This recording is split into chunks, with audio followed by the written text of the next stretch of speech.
found in some ways either comfort or security in being among others who are like themselves. Did you notice other things about people's religious attitudes and beliefs as the war dragged on?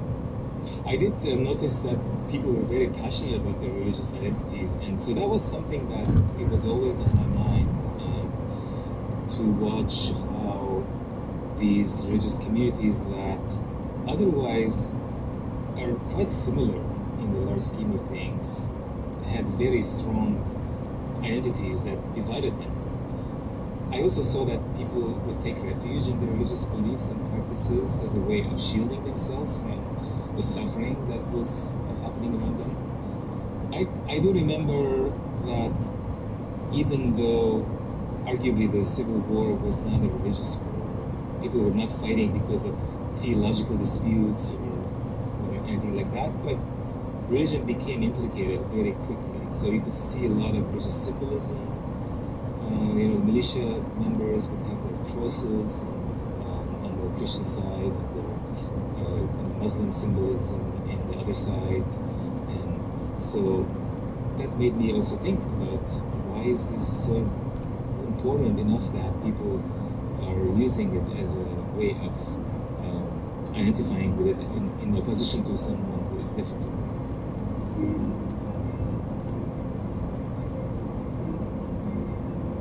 As you can see, young Ara had the makings of a social scientist. Even amid the chaos of the Civil War, he was busy observing things, wondering why people believed what they believed. In time, after his family moved to the United States, Ara became a psychologist who studied the very questions he had wrestled with as a small boy. How did people come to their religious beliefs? Why did they believe what they believed?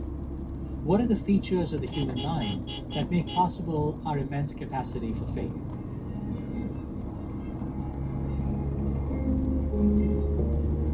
You're listening to Hidden Brain. I'm Shankar Vedant.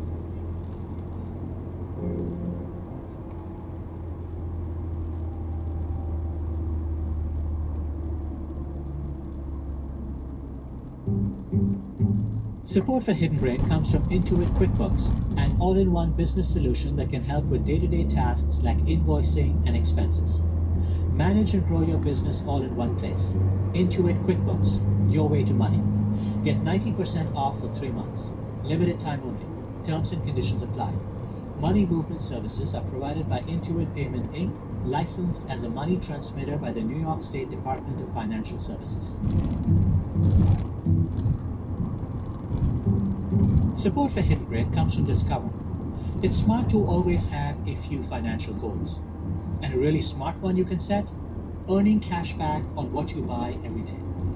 And with Discover, you can. Discover automatically matches all the cash back you earn at the end of your first year. Seriously, all of it.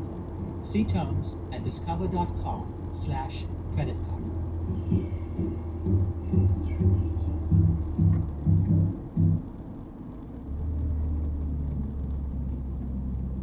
This is Hidden Brain. I'm Shankar Vedant. Ara Norenzayan is a psychologist at the University of British Columbia. He has long sought to understand how the human mind appears to be designed for religious faith. Over the course of many years, Ara and other researchers have explored the evolution of religion and why different religions have risen and fallen during the long march of human history. We explored some of these ideas in an earlier episode of Hidden Brain.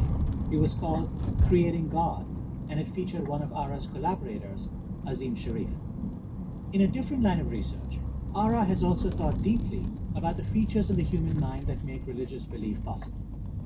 Our mental architecture plays a really big role in the way that we entertain religious beliefs and practices around the world in predictable ways. One of these, he says, is our ability to see human-like qualities in non-human entities. So there's this tendency to project human features to the natural world. This capacity to anthropomorphize is a very big part of the way our brains function, and historically goes back to ancestral humans trying to make sense of the natural world. When they saw faces in the clouds or heard voices in the winds, they were anthropomorphizing. And one of the reasons why this is such an important part of the human brain is that it helps us